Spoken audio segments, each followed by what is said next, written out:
नाजरीन, आज से 20 साल पहले डॉक्टर आफिया सिद्दीकी को अगवा किया गया था और वो आज भी अमेरिका की एक बदतरीन जेल FMC कार्सवेल में है। आखिर वो क्या वजह थी कि डॉक्टर आफिया सिद्दीकी को अगवा किया गया और 86 साल कैद की सजा सुनाई गई? आखिर इन्होंने ऐसा क्या फार्मूला तैयार किया था जिससे अमेरिका खौफजदा था? आज डॉक्टर आफिया सिद्दीकी की रिहाई के लिए क्या कोशिशें की जा रही हैं और जिसकी वजह से उम्मीद की जा रही है कि वो जल्द रिहा हो जाएंगी, इस सब के बारे में जानने के लिए वीडियो को आखिर तक जरूर देखिएगा। नाज़रीन, डॉक्टर आफिया सिद्दीकी के खानदान की बात करें तो एक सादा सा मजहबी और पढ़ा लिखा घराना था। इनके वालिद का मजहबी तालीम की तरफ बहुत रुझान था। इन्होंने अपने बच्चों को मजहबी तालीम के साथ साथ दुनिया की आला तालीम भी दिलवाई। डॉक्टर आफिया सिद्दीकी बहुत अक्लमंद और ज़हीन थी। इनको 300 साल में पैदा होने वाले ज़हीन तरीन अफराद में शुमार किया जाता है। तकारीर के मुकाबलों में अक्सर मरहूम आमिर लियाकत भी इनके साथ होते। लड़कों में आमिर लियाकत इनाम जीतते और लड़कियों में आफिया सिद्दीकी। अगर कभी सबका एक साथ मुकाबला होता तो आमिर लियाकत कहते कि वो दूसरी तीसरी पोजीशन के लिए मेहनत करते हैं, क्योंकि पहली पोजीशन तो आफिया की ही होगी। डॉक्टर आफिया के खानदान में वैसे तो लड़कियों की जल्दी शादी कर दी जाती, लेकिन इनके भाई तालीम के लिए अमेरिका गए थे। इन्होंने डॉक्टर आफिया को यूनिवर्सिटी ऑफ ह्यूस्टन में स्कॉलरशिप के लिए अप्लाई करने का मशवरा दिया। इस तरह डॉक्टर आफिया सिद्दीकी तालीम हासिल करने अमेरिका चली गई। इसके बाद इन्हें MIT, जो कि दुनिया की बेहतरीन यूनिवर्सिटी समझी जाती है, वहां से स्कॉलरशिप की ऑफर मिली। वहां से इन्होंने बायोलॉजी में ग्रेजुएशन किया और अपनी रिसर्च में अवार्ड भी हासिल किया। इसके बाद इन्होंने PhD भी की। कहा जाता है कि अपनी तालीम के दौरान आफिया सिद्दीकी ने एक ऐसी रिसर्च भी की थी जो अमेरिका के बड़े बड़े साइंसदान भी नहीं कर सके थे। इस रिसर्च का इस्तेमाल करते हुए किसी भी मुल्क के लिए एक बेहतरीन दिफाई निजाम बनाया जा सकता था, यानी बहुत ताकतवर हथियार बनाए जा सकते थे। अमेरिका के कुछ साइंसदानों को इस बात का पता लगा तो इन्होंने अमेरिकी इदारों को इस बात की खबर दी कि डॉक्टर आफिया के पास एक बहुत ही आम रिसर्च है जो अगर पाकिस्तान के हाथ लगी तो हमारा बहुत नुकसान होगा। इस तरह डॉक्टर आफिया सिद्दीकी से वो रिसर्च हासिल करने के लिए अमेरिकी इदारों ने कोशिशें शुरू कर दी। दोस्तों, डॉक्टर आफिया सिद्दीकी को अंदाजा था कि अगर ये रिसर्च अमेरिका के हाथ लग गई तो वो हमेशा की तरह इसे मुसलमानों के खिलाफ इस्तेमाल करेंगे। इसी वजह से डॉक्टर आफिया सिद्दीकी ने वो रिसर्च एक राज की तरह अपने पास रखी। डॉक्टर आफिया सिद्दीकी एक निहायत ज़हीन खातून थी। इन्होंने ये जहानत बेहतरीन तरीके से इस्तेमाल की थी। इन्होंने एक ऐसा प्लान तैयार कर रखा था कि जिससे मुसलमानों को कुरान की सही मानों में तालीम दी जाती। इन्होंने अपनी पढ़ाई के दौरान तालीमी इदारों में कुछ ऐसी तकारीर भी की जिसमें इन्होंने इस बात का इजहार किया कि अब मुसलमानों को एक साथ मिलकर खड़े होना चाहिए। इस तरह वो बचपन से ही मुसलमानों को कुरान की तालीम दिलवाना चाहती थी।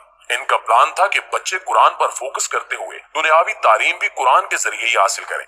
वो बिजनेस के असूल कुरान से सीखेंगे। इन्हें तिब कुरान के जरिए सिखाया जाएगा। एक मुल्क को चलाने के असूल कुरान और हजरत मोहम्मद सल्लल्लाहु अलैहि वसल्लम की जिंदगी से सिखाए जाएंगे।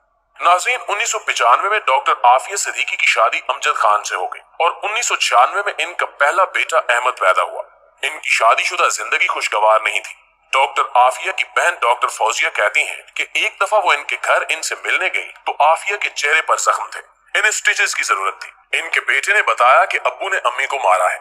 जब उन्होंने डॉक्टर आफिया और इनके शौहर से इस बात का सवाल किया तो उन्होंने भी एतराफ कर लिया। डॉक्टर आफिया के 2 बेटे अहमद और सुलेमान और एक बेटी मरियम है। इनकी शादी कामयाब नहीं हो सकी और 2002 में इनकी तलाक हो गई, जिसके बाद इनके साबिक शौहर आफिया पर इल्जाम लगाते रहे कि वो एक खतरनाक खातून है जो दहशतगर्दी में मुलविस है। हैरत की बात यह है कि इसके बावजूद उसने अपने बच्चों को मुकम्मल कस्टडी डॉक्टर आफिया को दे दी। ये बात ये साबित करने के लिए काफी है कि इनके साबिक शौहर के लगाए गए इल्जामात मुकम्मल झूठ थे। कुछ रिपोर्ट्स के मुताबिक डॉक्टर आफिया के शौहर अमजद अमेरिका की तरफ से की गई साजिश में मुलविस थे। वो इस मकसद से भेजे गए थे कि डॉक्टर आफिया से इनकी रिसर्च हासिल करने की कोशिश करें, लेकिन जब कामयाब न हुए तो डॉक्टर आफिया को तलाक दे दी और डॉक्टर आफिया को अगवा करने का मंसूबा बनाया गया। दोस्तों, अमेरिका में 12 साल रहने के बाद 2002 में डॉक्टर आफिया अपनी फैमिली के साथ पाकिस्तान वापस आई। 31 मार्च 2003 के दिन कराची में डॉक्टर आफिया अपने 3 बच्चों के साथ एक टैक्सी में सवार हुई। वो इस्लामाबाद की फ्लाइट के लिए एयरपोर्ट जा रही थी, लेकिन रास्ते में कुछ लोगों ने इन चारों को रोका और टैक्सी से निकाल लिया। अगले 5 साल यानी 2008 तक वो सब गायब रहे। 2008 में अमेरिकी इदारों की तरफ से डॉक्टर आफिया के घर वालों से राब्ता किया गया और डॉक्टर आफिया के बड़े बेटे अहमद को डॉक्टर आफिया के घर वालों के हवाले कर दिया गया। इसके बाद से वो अपनी खाला डॉक्टर फौजिया और अपनी नानी के साथ रहता है। इसके बाद 2010 में DNA टेस्ट के बाद डॉक्टर आफिया की बेटी मरियम को डॉक्टर फौजिया के हवाले कर दिया गया। डॉक्टर आफिया को अफगानिस्तान में बगराम डिटेंशन सेंटर में रखा गया था। 2006 में मुअज्जम बेग की किताब एनिमी कॉम्बेटेंट के नाम से आई। मुअज्जम बेग बगराम और ग्वांतानामो जेल में कैदी रह चुके थे। उन्होंने अपनी किताब में ये जिक्र किया कि बगराम जेल में इन्हें एक औरत की इंतहाई दर्दनाक चीखें सुनाई देती थी। वहां एक औरत कैदी नंबर 605 और the grey lady of Bagram के नाम से मशहूर हो गई थी। कुछ लोगों ने यह ख्याल किया कि हो सकता है कि वो डॉक्टर आफिया ही हो, लेकिन ये बात यकीन के साथ नहीं कही जा सकती थी। 2008 में डॉक्टर आफिया को कैद से रिहा किया गया और इनके पास एक बच्चे को लेकर गए, जिसके बारे में कहा कि ये आपका बेटा अहमद है। वहां से आफिया और इसके बच्चे को कत्ल करने का मंसूबा बनाया गया।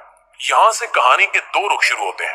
अफगानिस्तान की तरफ से कहानी का ये रुख सुनाया जाता है कि डॉक्टर आफिया को उसके बच्चे के साथ गवर्नर हाउस की तरफ जाने के लिए कहा गया था, लेकिन वो गवर्नर हाउस की तरफ जाने की बजाय मस्जिद की तरफ गई और कमजोरी की वजह से गिर गई।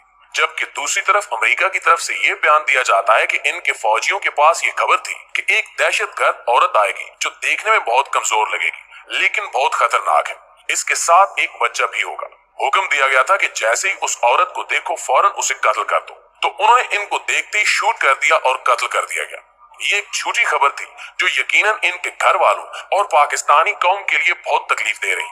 डॉक्टर आफिया पर इल्जाम लगाया गया कि इन्होंने अमेरिका के फौजी अफसरों पर कातिलाना हमला करने की कोशिश की है, जबकि ऐनी शाहिदीन के मुताबिक आफिया इतनी कमजोर हालत में थी कि मस्जिद की दीवार के करीब गिर गई थी। दोस्तों, सवाल यह है कि इस हालत में इन्होंने फौजी अफसरों पर हमला कैसे किया। यकीनन ये एक बहुत बड़ा और झूठा इल्जाम था जो डॉक्टर आफिया पर लगाया गया था। 2010 में अमेरिकी अदालत में समाअत हुई और डॉक्टर आफिया को कोर्ट में पेश किया गया। उनके दांत टूटे हुए थे, बाजुओं पर जख्म थे और जंजीरों में जकड़ा गया था।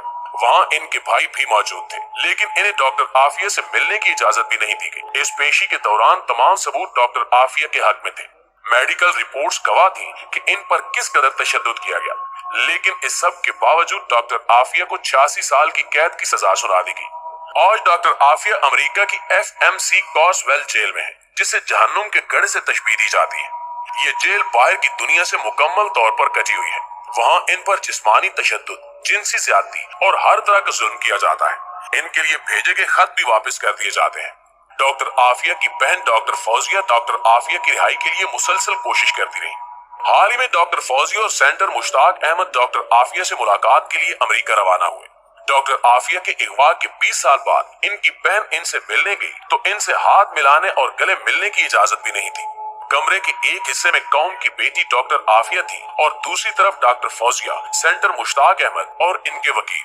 दरमियान में शीशे की दीवार थी। अल्लाह ताला डॉक्टर आफिया की रिहाई और वतन वापसी के लिए की जाने वाली कोशिशों को कामयाब करे और हमें अपने अजीम लोगों की कदर करने वाला बना